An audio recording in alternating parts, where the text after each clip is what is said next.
los ríos hay dos patrones, digamos, ¿no? Durante la primavera se empieza a deshielar la parte alta de la montaña y empieza a fluir el agua hacia el río y genera un escurrimiento muy importante, muy grande, de varios días o de varias semanas, que hace que el río de pronto se llene totalmente su cauce principal, incluso salga de su cauce principal. Y el escurrimiento base, que decimos es el escurrimiento que llega al río de manera subterránea, más lentamente, menos caudal, más continuo.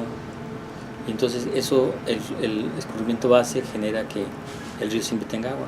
Entonces le llamamos flujo pulso porque estamos queriendo recrear esa situación, lo que pasaba durante la primavera cuando el río no estaba controlado y que viniera un caudal más o menos elevado durante algunos días, algunas semanas. Bueno, el flujo pulso se hace en este periodo de tiempo debido a que se considera que es uno de los más propicios, ya que se consideró lo que es la respuesta biológica de las especies nativas. Para esto se tendría que diseñar que propiciara la supervivencia de las plantas y sobre todo la propagación de la semilla. Optimizar el uso del recurso hacia lo que es el flujo pulso y también sin afectar lo que son las descargas del riego agrícola. La cuenca del río Colorado es una cuenca súper regulada. Mucha gente dice que es la más regulada del mundo, es decir, que tiene el mayor número de presas para controlar sus corrientes. Entonces, cada gota del agua tiene un dueño, ¿no? Está asignada a una cierta actividad, a un cierto grupo de personas o a un sector, ¿no? Entonces, cuando se firmó el acuerdo de 1944, se consideró el uso urbano, el uso industrial, el agrícola principalmente, pero el uso ambiental no se tomó en cuenta. Aparte, a eso se le suma la construcción de las presas de almacenamiento y presas derivadoras, que a final de cuentas el agua fue disminuyendo hacia la parte del delta, ¿no? Entonces, cuando se empieza a distribuir el agua para el medio ambiente, pues que fue a finales del siglo pasado, cuando se empieza a tener un poco más de conciencia del medio ambiente, se empieza a destinar agua para esas afectaciones que hicieron esas grandes presas de suspender el flujo, pues darles algo que pudiera otra vez generar un hábitat, ¿no?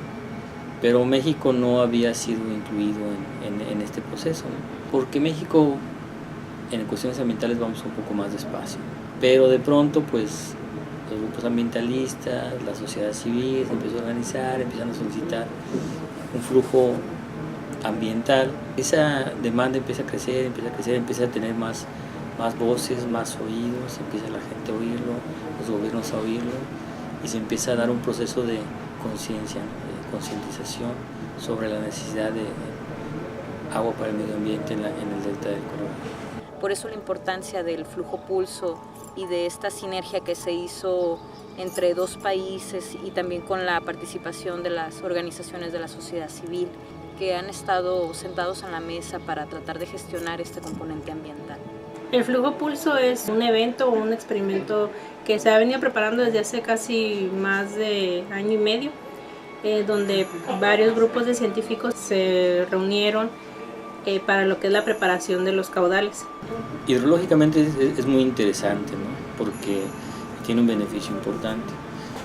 Realmente el río pues busca por dónde fluir, ¿no? Y ha generado muchos cauces, ¿no? Pues cuando llega al delta una mucho menor pendiente y entonces el agua se frena drásticamente y empieza a fluir por diferentes puntos, ¿no? Otra parte importante se infiltra y empieza a moverse de forma subterránea y entonces vemos un extensísimo acuífero del Valle de Mexicali, de Imperial, de San Luis. Todo esto es el mismo acuífero que fue alimentado siempre por agua del río Colorado. Desde el punto de vista hidrológico, hidráulico, es súper interesante.